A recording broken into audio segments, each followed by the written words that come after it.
Have you ever looked around your home and felt a weight in your chest? Like every piled-up object, every covered surface is somehow also taking up space inside you? It's not just about the clutter we see. It's about the exhaustion we feel even after hours of sleep, the anxiety that arises for no apparent reason, the constant feeling that we're always running but never getting anywhere. This feeling isn't a coincidence. What happens around us also happens within us. When we live surrounded by excess, objects, information, commitments, our minds also become a space of excess, a place where thoughts accumulate like clothes we no longer wear but can't bring ourselves to donate. The minimalism that comes from the East isn't just a design aesthetic with neutral tones and few pieces of furniture. It's a profound answer to a question many of us ask in silence. How can I breathe amidst so much noise? Welcome to a journey that begins with the transformation of a space, but ends with the transformation of an entire life. There's something special that happens when we enter a truly calm environment. Our shoulders relax, our breathing slows down, and for a moment we can hear our own thoughts. This feeling isn't a luxury, it's a fundamental human need, especially today, when the world seems determined to capture every fragment of our attention. Our relationship with the spaces we inhabit is deeper than we imagine.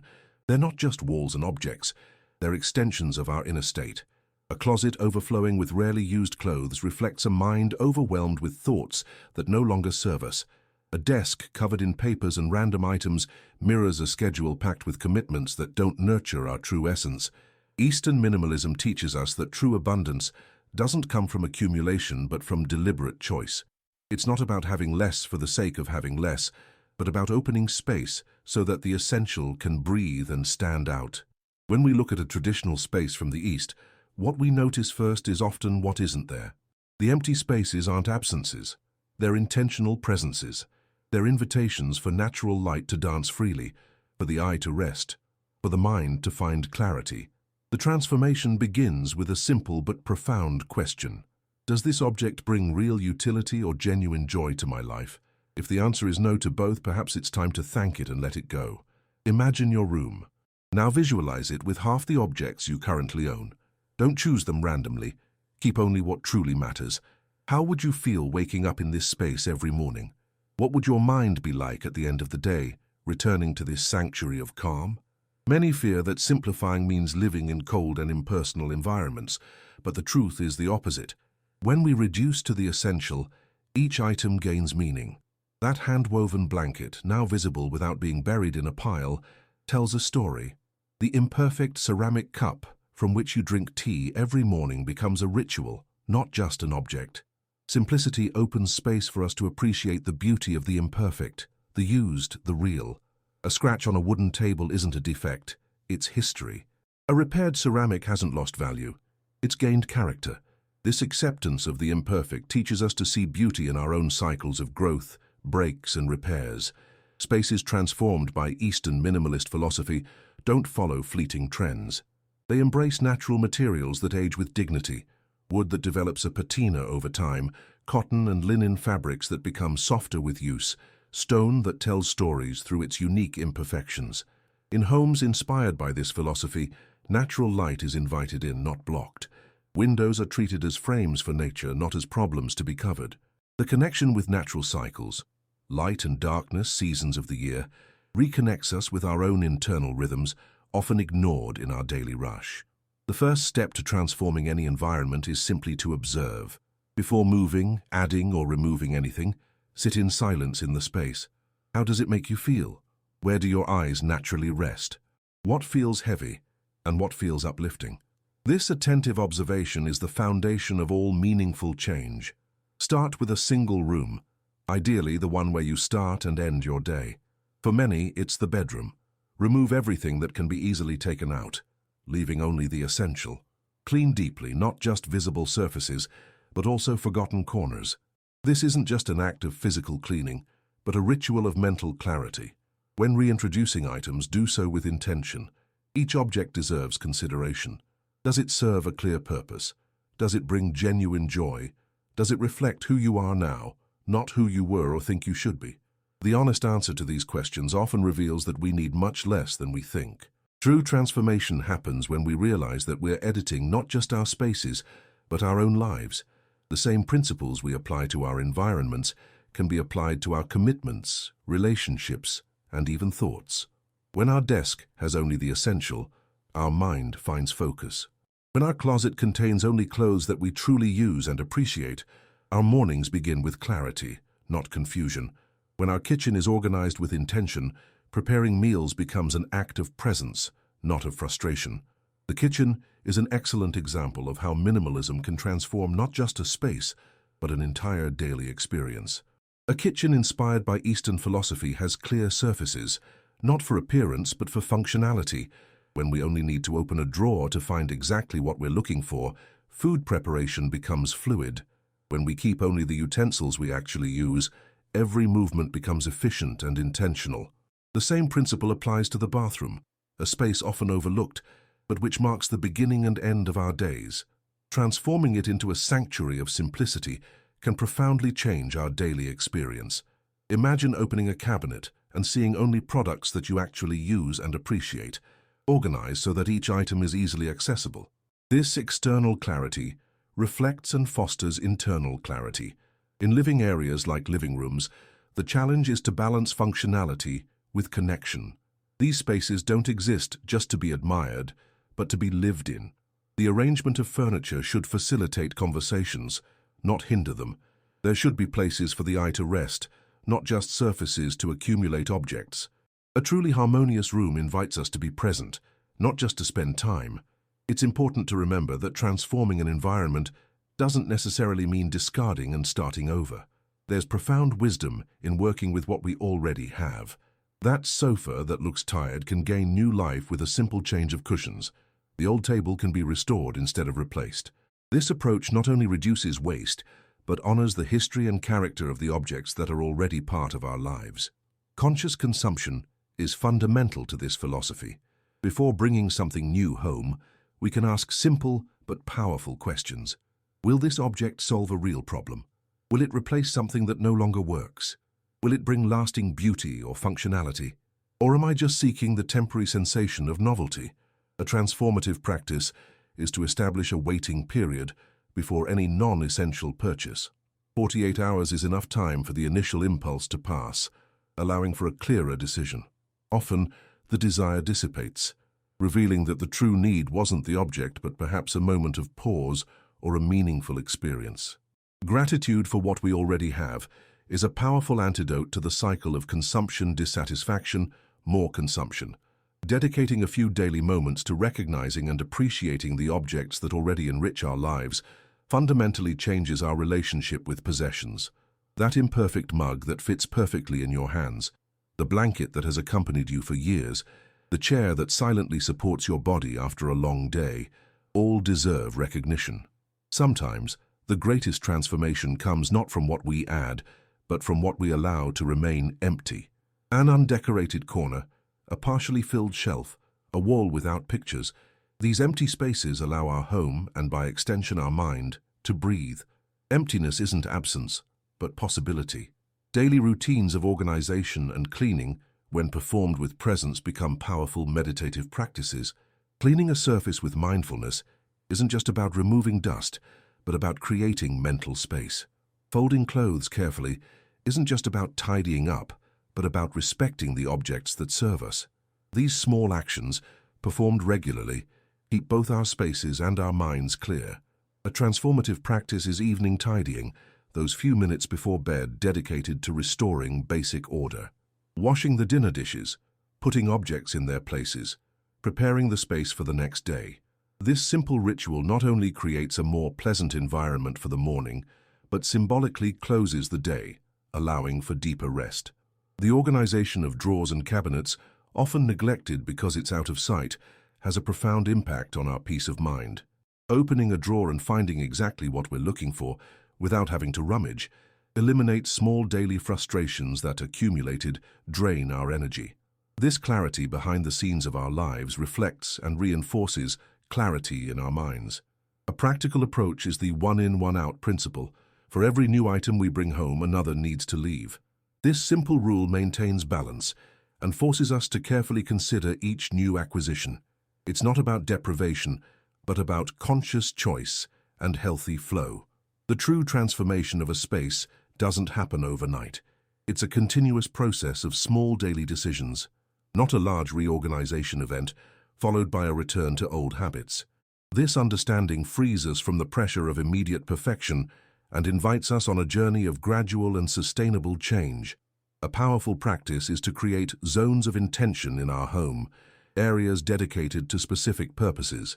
A corner for reading, with only a comfortable chair, good lighting, and a few selected books. A space for meditation, empty except for the essential. An area for creative work, organized to facilitate flow. These clearly defined zones help our mind transition between different states and activities. Our relationship with technology deserves special attention on this journey. Just as we can accumulate physical objects, we also accumulate digital distractions that fragment our attention and drain our energy. Transforming our home includes establishing clear boundaries for devices, perhaps creating technology-free zones, such as the bedroom or the dining table. The benefits of this transformation extend far beyond aesthetics.